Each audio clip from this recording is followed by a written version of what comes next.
Hey, what's up everybody? I'm Guy, and today I'm doing a little video doing a comparison of my tube amplifiers to a couple of different digital modeling amp simulation platforms. And look, I know like everybody and their brother or their mother and everybody else that they're related to has already done these videos, but I figured, hey, what the heck, might as well be my turn today. I got nothing else better to do. Now, what I have here today are two amplifiers. You're behind me here. There's the new-ish Mesa Boogie 2-channel Dual Rectifier 90s reissue amp, and then there's the Marshall DSL100HR, a pair of 100-watt full tube amplifiers. I'm going to be comparing them to specifically these two different digital modeling platforms. In the case of the Mesa Boogie, I'm going to be comparing that to the Helix native plugin. Now, I used to own a Helix LT. It's a great platform. I don't have the hardware anymore, but the plugin sounds just as good, so that's what we're going to do, the Helix native plugin versus the Mesa Boogie Dual Rectifier. Now, for the Marshall amp, it's a little trickier because there is, at least not that I know of, any actual amp simulation or model of the DSL100 in any of its iterations, whether we're talking about the older JCM 2000 or the slightly newer but still old DSL100H, or this more new but still not extremely new DSL100HR. It makes me kind of wonder, like, why has nobody done a model of this amp? I mean, it is a wildly popular amp. They've sold thousands and thousands and maybe tens or hundreds of thousands of these amps. But yeah, couldn't find a amp simulation of this one. So what I used was a Marshall style amp sim that I really, really like. It's pretty new, not sponsored by the way. I just bought it myself for 49 bucks this past week or two. It's the Bogren digital JCM 800 model that they just released. Yeah, that thing really cranks. It sounds awesome. So I said, hey, I'm not going to be able to find a DSL 100 sim, but I will try to make the DSL 100 sound like a Marshall JCM 800, or at least a Marshall JCM 800 digital model. So yeah, that's what we're comparing today. Now, spoiler alerts, first of all, for the Helix versus Mesa Boogie Dual Rectifier, I think I got them pretty close, but there's differences. I'm going to play you both in a mix, and I'll say A or B when it's one or the other.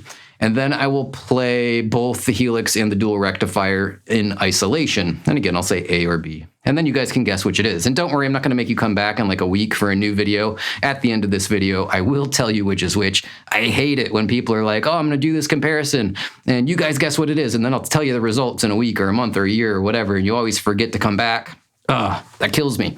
I won't be doing that to you, so stick around till the end. You will get the answers to which is which. But yeah, Helix versus Mesa Boogie Dual Rectifier in a mix, and the tracks in isolation. Then we will go over to the Marshall and do the same thing. Marshall versus the Bogren digital JCM 800 in a mix, and then in isolation. A couple of things to keep in mind though. Number one, on the Mesa Boogie Dual Rectifier, and we'll go ahead and we'll jump into that one right now.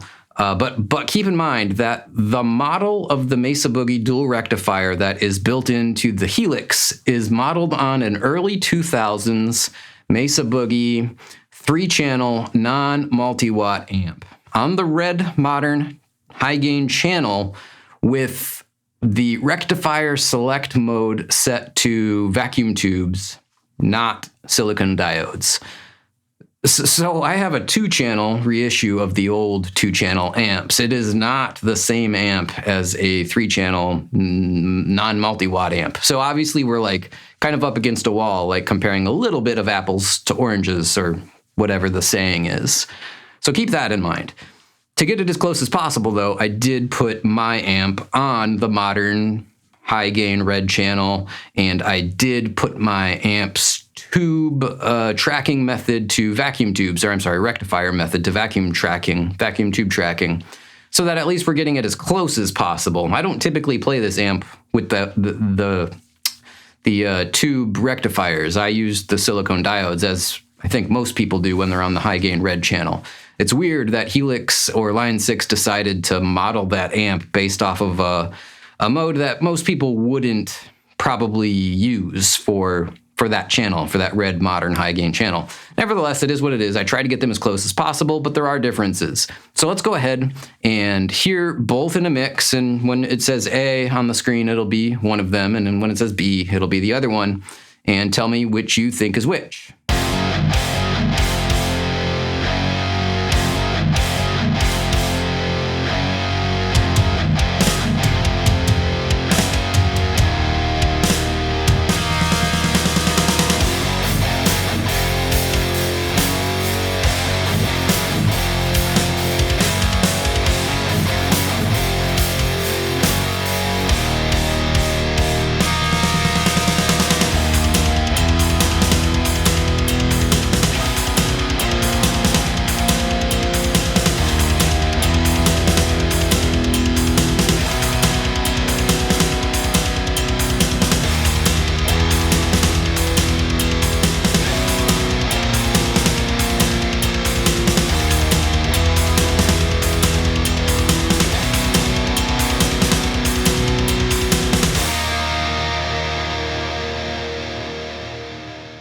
All right, so that was the Mesa Boogie Dual Rectifier, and one of them was the Helix Mesa Boogie model. I should point out that I wasn't using IRs on the real amp at all. I had a 2x12 Mesa Boogie loaded, vintage 30 loaded cabinet with 2 microphones on it. I had an SM57 and an MD421 compact, and yeah, that's going into my Universal Audio Apollo audio interface. As far as pedals go, I did have a Boss SD1 overdrive turned on the Mesa Boogie, and an EQ turned on, a Boss GE7 EQ turned on in the effects loop with a little bit of a mid cut, a little bit of a bass cut as well, and a little tiny boost in the lower mids, but not much. It wasn't dramatic. In the Helix model, to try to get it as close as possible, I did put the overdrive in front of the model, that same Boss SD1 type overdrive. I did put an EQ after the model in order to get it as close as possible. In the case of the Helix, I used a 10-band graphic EQ. And as far as cabinet impulse response on Helix, I used Helix's built-in cabinets, and I don't have a 2x12 Mesa Boogie cabinet.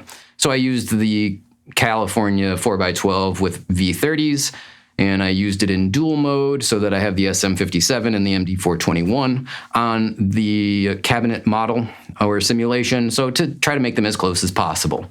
Now, with all that said, let's listen to both tracks in isolation, and again, I'll say A and B. It'll be the same as last time, so if you thought A was one last time, it's going to be the same one this time. So here they are.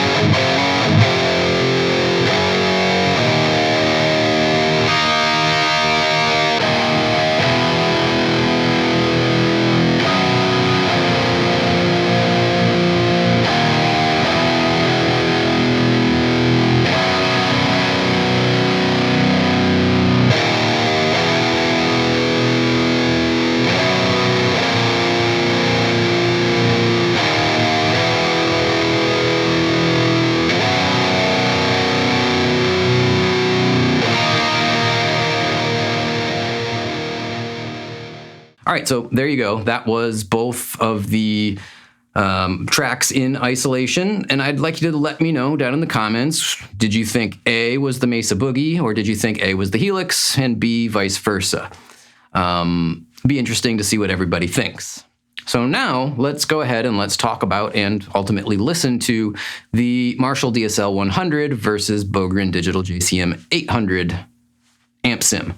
Now this one was, they're not really super close, but it's ballpark, I guess.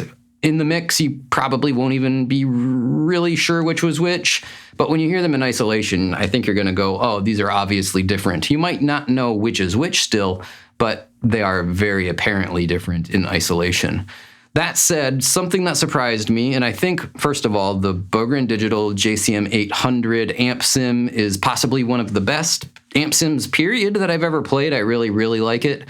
But just for like a Marshall JCM 800 or Marshall tone in general, it is for sure the best amp sim for that. But it's really dark, like shockingly dark. So when I recorded something with it and then hooked up my amp to try to match it, and just listening to it, I had to dial the presence on the DSL100 all the way back to 9 o'clock. So like there's hardly any presence, and that is not normally how I would play that amp. Normally I'd have the presence up between noon and 1, maybe even 2 o'clock, like just pushing the presence a little hard, but not crazy. So yeah, it was surprising that I had to cut the presence back so far on my amp to get it sounding similar to the JCM amp sim. That said, the JCM Bogren digital amp sim doesn't really have a lot that you can tweak. That's the thing with the AmpKnob software, is like it's just a knob and that's it. I did use some reverb and some delay because they do have that built into the simulation software. Sounds great. So, I similarly on the amp itself used my Boss RV6 and Boss DD8 reverb and delay pedals to kind of get the same sort of ambience and tone. I did use the overdrive again, the Boss SD1 on the real amp, and on the AmpKnob simulation software, they have like a boost pedal button you can click. So that was obviously engaged. And here it is in a mix.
All right, yeah, so in the mix, they're not all that dissimilar from one another. I mean, if you really hear it and if you're on good speakers or headphones, you're going to notice a difference between them. I couldn't get them really all that close. But here's where it starts to get like kind of crazy. They're going to sound dramatically different in isolation. Check it out.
All right, there you have it. That was the Marshall DSL100HR versus the Bogren Digital AmpKnob amp sim software. And which was which? Go ahead and down in the comments below, give your answers for this one, and of course for the Mesa Boogie Dual Rectifier versus the Helix shootout as well. Now, I guess there's no point in, trying to drag this out and create drama. Let's go ahead and let's jump into the answers. First, when it comes to the Mesa Boogie Dual Rectifier versus the Helix. And I had to go back and double check my project in Logic because I actually forgot which was which. And I was like, wait a minute, is A the Mesa Boogie or is B? Well, actually, it's B. B is the real amp, B is the Mesa Boogie Dual Rectifier, and A is the Line 6 Helix native software. And yeah, like I said, I couldn't even remember. I had to go back and double check. Do they sound, identical? No, they don't sound identical. Again, the Line 6 software, Helix, is modeling a completely different amp than this 2-channel 90s reissue amplifier. It's modeling the non-multi-watt 3-channel from the early 2000s. Still, I mean, ballpark, I think they're pretty darn close, especially considering that I'm not great at dialing in tones by any stretch of the imagination. Yeah, so there's your answer for the Mesa Boogie versus the Line 6 Helix native software. B was the real amp, and A was the software. Now, what about for the Marshall DSL100HR versus the Bogren Digital AmpKnob software, their JCM 800 model that they just released recently? Well, as it turns out, B was again the real amp, A was the software simulation. And I gotta say, in this one, some pros and cons to both. Number one, getting a Marshall DSL100 to sound like a JCM 800, even an amp simulation of a JCM 800, it's probably never going to happen. So these two were, I think, dramatically more different from one another than the previous Mesa Boogie Dual Rectifier versus Helix, because at least they were both modeling a Mesa Boogie. Well, I guess at least the Helix was modeling a Mesa Boogie. This was a real Mesa Boogie dual rectifier. But yeah, getting the DSL100 to sound like that plugin was challenging, and I had to do it kind of in that order. Like with the Helix and the dual rectifier, I tried to make the Helix sound like my dual rectifier, but I couldn't really do that with the AmpKnob software because there's nothing to tweak. It's just literally one knob for the most part. There's a button for an overdrive and a couple of knobs for reverb and delay, but there's no mid, there's no bass, there's no treble, there's no nothing. It's just turn up the gain and you're done. So what I did was I had to record a sample of the AmpKnob software and then try to match my DSL100 to that software. And that was really, really challenging. The first crazy thing about it was I had to cut the presence on my amp way, way, way back. Maybe I went a little too far. Maybe it's a little too dark.